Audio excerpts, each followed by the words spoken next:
تو وضو میں سب سے پہلے کہ دوران وضو اگر یقین ہو جائے کہ ریا خارج ہوئی ہے، یقین 100%، یعنی اس میں کوئی شک و شبہ والی بات نہیں ہے، اگر کسی کو دوران وضو کبھی بھی یقین ہو جائے کہ ریا خارج ہوئی ہے، وضو اسی وقت ٹوٹ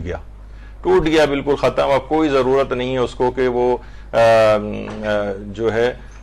وہ پورا وضو کو اپنے مکمل کرے اور پھر دوبارہ کرے، نہیں، بس جہاں جیسی ریا خارج ہونے کا یقین ہو وہیں وضو، چاہے درمیانے وضو ہے کہیں پہ بھی اس کو ہوا، بس وہیں چھوڑ دے، ڈسکنٹینیو کر دے، وہ سمجھے بالکل نل اینڈ وائڈ ہو گیا وہ وضو، اب نئے سرے سے بالکل وضو کرے۔ تو دوران وضو اگر یقین ہو جائے کہ ریا خارج ہوئی ہے تو نئے سرے سے وضو کرنا پڑے گا۔ دوسرا یہ کہ دوران وضو احتمال ہو کہ ریا خارج ہوئی ہے۔ احتمال کہتے ہیں بہت ہی ویک ٹائپ کا خیال ہوتا ہے، 5% خیال، 10% خیال، 90% تو یہی کہ ریا خارج نہیں ہوئی، لیکن 5-10% خیال آ رہا ہے اس کو، اس صورت میں بھی یہی سمجھا جائے گا کہ آپ یہی سمجھیں کہ نہیں میری ریا خارج نہیں ہوئی ہے، اور وضو ایز اٹ از کنٹینیو کریں اور بغیر کسی روکے، کوئی مسئلہ نہیں ہے، آپ کا وضو بالکل صحیح رہے گا۔ اس کے بعد اگلا چیز آتی ہے کہ دوران وضو احتمال نہیں، پہلے ہم نے کہا یقین ہے کہ وضو ٹوٹ گیا ہے، یعنی ریا خارج ہوئی ہے، وضو ٹوٹ گیا۔ دوسری چیز آئی کہ احتمال ہوا، شک، ویک سا ایک شک ہوا، تو یہی حکم ہے اس کا کہ اس میں بھی آپ خود کو سمجھیں کہ نہیں میرا وضو نہیں ٹوٹا اور کنٹینیو کریں۔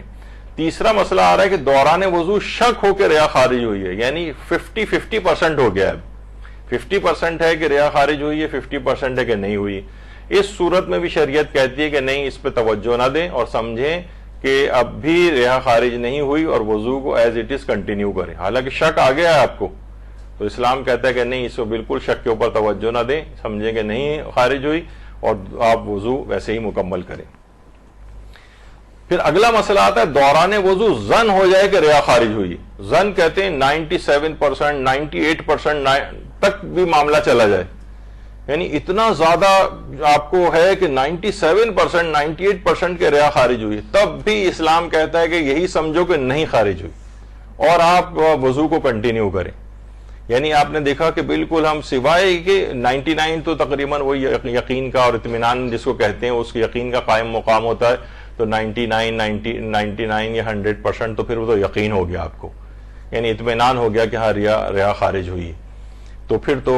ظاہر باطل سمجھیں گے وضو کو۔ لیکن 98% تک بھی معاملہ چلا گیا ہے، تب بھی آپ یہ سمجھیں گے کہ نہیں ایسا نہیں ہوا ہے، اور وضو کو ایز اٹ از جاری رکھیں، کچھ بھی کرنے کی آپ کو ضرورت نہیں۔